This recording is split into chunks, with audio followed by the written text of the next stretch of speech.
नमस्कार दोस्तों, आप सभी का स्वागत है आज के विचार में। तो आज 9 सितंबर 2023। तो आज का विचार है, हमें लोगों के साथ विश्वासघात नहीं करना चाहिए, क्योंकि उनको हमारे ऊपर बहुत सी उम्मीदें हैं। उन्होंने हमारे ऊपर विश्वास किया और उनके विश्वास को आखिरी सांस तक हमें ईमानदारी से के साथ निभाना चाहिए। तो ये था आज का विचार। अब बात करते हैं आज के विशेष दिनों के बारे में, 9 सितंबर के साथ विशेष दिनों के साथ जुड़ी हुई विशेष घटनाओं के बारे में। तो 9 सितंबर 1828 को रूसी लेखक राइटर ल्यू टॉल्स्टॉय का जन्म हुआ। 9 सितंबर 1915 को दत्ता मियाँ चौधरी की कलकत्ते में पुलिस के मुकाबले के दौरान उनकी शहीदी हो गई। 9 सितंबर 1917 देशभक्त रुलिया सिंह सराबा की अंडमान निकोबार में जेल के अंदर शहीदी हुई। 9 सितंबर 1930 इतिहासकार करम सिंह हिस्टोरियन का देहांत हुआ।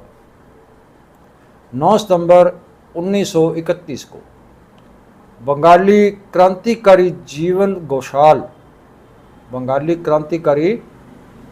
घोषाल चंदनगढ़ में पुलिस मुकाबले के साथ में शहीद हुआ। 9 सितंबर 1950 पंजाबी के इनकलाबी कवि अवतार सिंह पाश का जन्म हुआ। 9 सितंबर 1963 गदरी बाबा क्रांतिकारी हरदित सिंह जो गांव लम्मे जटपुरा का देहांत हुआ। 9 सितंबर 1965 हवलदार अब्दुल हमीद की भारत पाक युद्ध में खेमकरन विखे शहीदी हुई। 9 सितंबर 1967 में फिल्मी अभिनेता निर्माता अक्षय कुमार का अमृतसर में जन्म हुआ। 9 सितंबर 1976 चीनी आगू कामरेड माओ जेतुंग का देहांत हुआ। तो ये थे दोस्तों 9 सितंबर के साथ जुड़ी हुई विशेष घटनाओं के बारे में जानकारी। और अब बात करते हैं पंजाबी के इनकलाबी कवि अवतार सिंह पाश की ज़िंदगी के बारे में कुछ बातें। तो 9 सितंबर 1950 को इनकलाबी कवि पाश का जो जन्म है वो तलवंडी सलेम जो गांव है, जो कपूरथले के नज़दीक है, तो वहाँ पे हुआ। उसके पिता जो है सोहन सिंह, वो फौज में नौकरी करते थे, जिनको खुद भी एक कविता लिखने का शौक़ था। वो खुद भी एक शायर थे। तो इसलिए कहा जाता है कि कविता लिखने का जो शौक़ था पाश को विरासत में ही मिला। पाश कम्युनिस्ट पार्टी के नेता चैन सिंह चैन के जो ज़्यादा उन्होंने उनका प्रभाव के अधीन थे। और 1967 में सर्व भारत नौजवान सभा जो उस वक्त काम कर रही थी, तो वो उसका वो मेंबर बना। तो 1960 में ही जब नक्सल बड़ी लहर जो थी शुरू हुई, तो पाश का जो उनकी विचार था, उसका जो सोच थी, वो इस लहर की ओर चले गई, जिसके कारण वो नागा रेड्डी ग्रुप में शामिल हो गया। कहा जाता है कि 1967 में वो जेल भी गया, जहां उसकी कविता को एक नया आगाज मिला। इस खाली समय में वो कविता लिख के बाहर भेजता रहा। तो उस वक्त एक जो पत्रिका थी आरंभ और दस्तावेज, तो उसमें जो उसकी कविताएं थी वो छपती रही। तो 1972 में पास ने जो स्याड़ नाम की एक पत्रिका निकाली,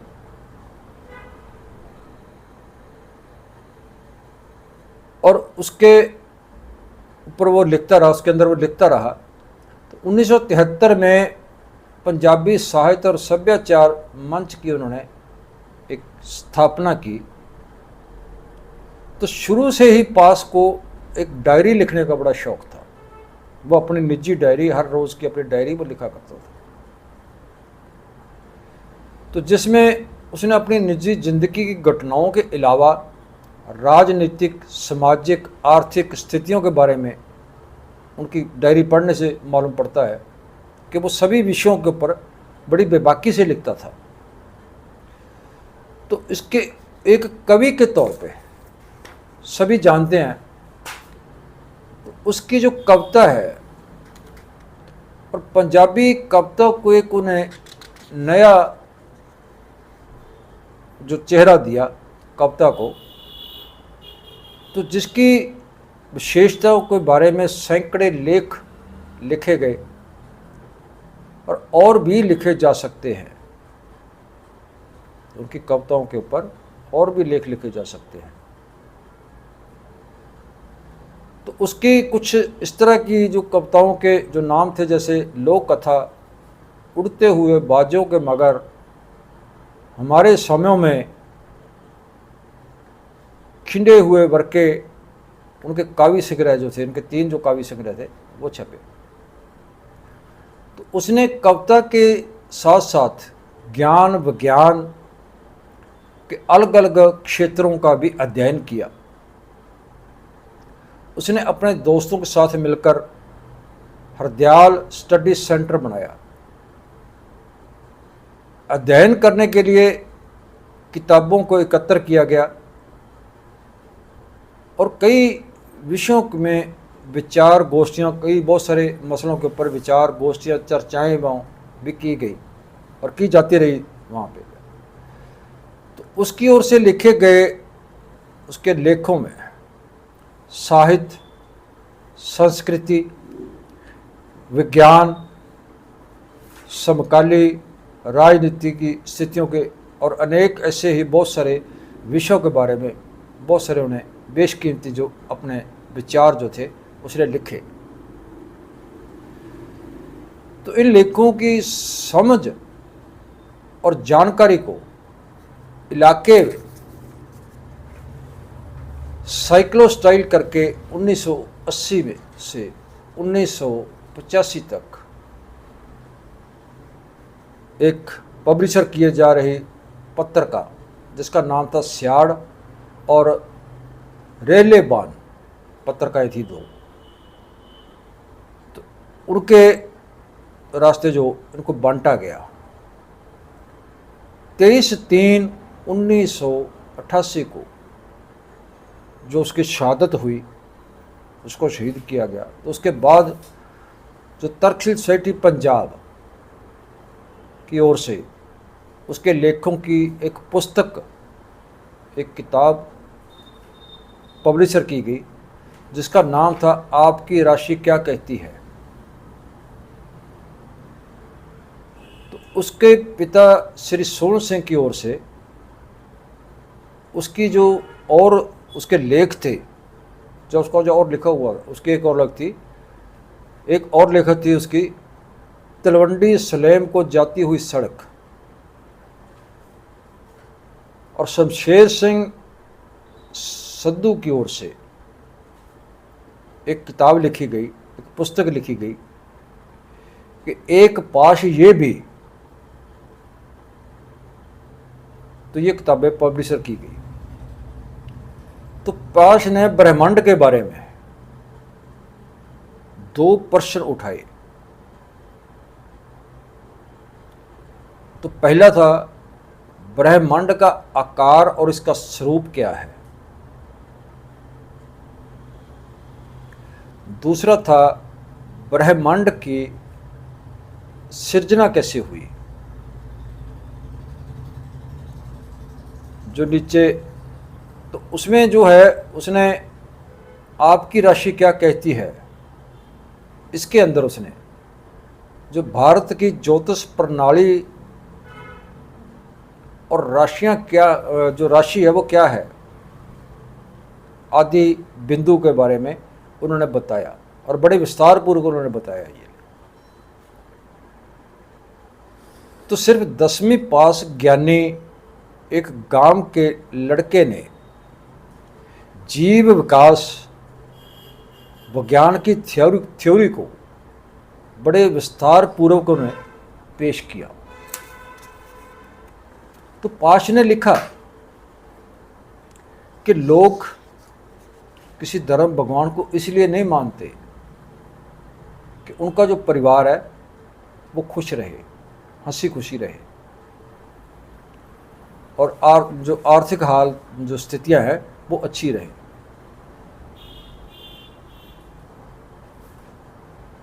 इसलिए नहीं कि उनके अंदर ब्रह्मांड, सृष्टि और जिंदगी के मूल आधारों को के कारणों को जानने की कोई इच्छा है, दार्शनिक इच्छा है। लोगों के मनों में ये गुरु, पीर, भगवान का संकल्प जो है असल में ये किसी योग्य डॉक्टर, बैंक या पुलिस थाने जैसा है।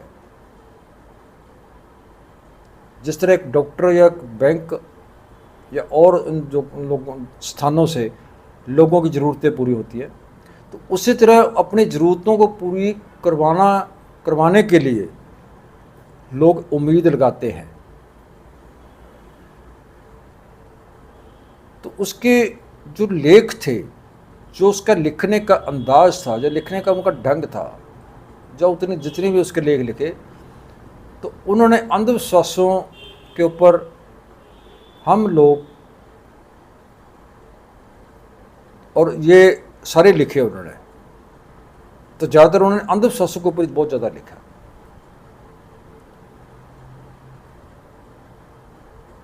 तो एक जो उनकी लिखत थी अंधविश्वास और हम लोग, ये तर्क सोसाइटी के शुरुआती दौर से पहले लिखे गए थे। तब तर्क सोसाइटी बनी नहीं थी पंजाब में। तो आपकी राशि क्या कहती है, जो ये किताब तर्क सोसाइटी पंजाब की ओर से पब्लिशर की गई है, तो उसके लेखों में जो लड़ीवार जो लेख लिखे हैं उसके अंदर,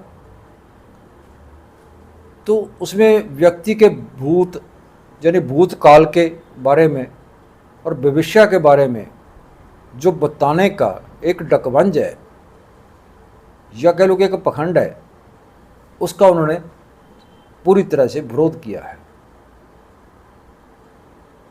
तो फिरका प्रस्ती की जो जड़ है उसके लेख में उन्होंने अलग अलग आर्थिक, सामाजिक, मनोवैज्ञानिक कारणों का जो है गहराई से विश्लेषण किया है। तो ब्रह्मांड की उत्पत्ति के बारे में जो है, उसके आकार या उसके मूल रूप ढांचे के बारे में लेख में पाश ने दो मुख्य जो प्रश्न चिन्ह लगाए हैं, जो सवाल उठाए हैं, और उन्होंने उसके बारे में बताया भी है कि वो असल में है क्या। तो हमारा जो सूरज है या हमारी आकाश गंगा के 1,50,000 मिलियन सूरजों में से एक है, और हमारे से ये 500 मिलियन रोशनी बरे, एक रोशनी बरा जो वैज्ञानिक भाषा में है, तो उसके अनुसार रोशनी भाषा के व्यास के जो परिमाप में कोई 100 मिलियन प्रकाश गंगावां ढूंढी गई है। तो इस परिमाप से आगे और भी बेतहाशा और बहुत सारी अनगिनत आकाश गंगाएं हैं। ये सब कहाँ से आया, कैसे आया, किसने मतलब बनाया, और अगर किसी विशेष ने बनाया है तो वो कहाँ है, और ये सब बनाने का चक्कर क्या है। तो ये उनकी प्रसिद्ध रचनाएं हैं, उसके अंदर उन्होंने क्वेश्चन भी किया है और जवाब भी दिया है। लेकिन वो अभी इस वीडियो में तो हम सभी नहीं डाल सकते क्योंकि एक बहुत बड़ी पुस्तक है। तो सबसे खतरनाक उन्होंने जो कहा कि सबसे खतरनाक जो लूट है, धोखा है, ठगी है, वो किर्त की, मेहनत की, कमाई की, हमारी कमाई की, हमारी मेहनत की। जो सबसे खतरनाक नहीं होती, ये उनकी एक और रचना है जिसके अंदर उन्होंने लिखा है, और एक कविता के रूप में भी है वो, कि सबसे खतरनाक हमारी मेहनत कमाई की लूट नहीं, वो खतरनाक नहीं होती। खतरनाक होता है हमारे सपनों का मर जाना। ये काफ़ी लंबी है और पूरी मैं नहीं आपको बता पाऊंगा, इसलिए 2 लाइनें आपको मैं बता रहा हूँ कि उन्होंने लिखा है कि सबसे खतरनाक जो है वो किर्त और मेहनत की लूट सबसे खतरनाक नहीं होती। सबसे खतरनाक होता है हमारे सपनों का मर जाना। और दूसरी जो उनकी एक और किर्त है वो है भगवान के बिना जितना भी है, जो भी है। और तीसरी जो है उनकी वो है युद्ध और शांति। तो और भी बहुत सारी रचनाएं जो हैं, बहुत सारी लिखत है उनकी, बहुत सारे लेख हैं उनके, बहुत कुछ लिखा उन्होंने। और सभी जो उन्होंने वो सामाजिक, वैज्ञानिक, संस्कृति या इन्हीं विषयों के ऊपर लिखा है, और बड़ी बेबाकी से लिखा, और बड़ा लोगों को उसमें अंदर जानकारी मिलती है। तो ये था दोस्तों आज का विचार। कैसा लगा, अच्छा लगा तो ज़्यादा से ज़्यादा लाइक शेयर करना, कमेंट करके अपने विचार देना, और चैनल को ज़्यादा ज़्यादा सब्सक्राइब करना। कल मिलते हैं ऐसे एक और विचार के साथ, तब तक नमस्कार।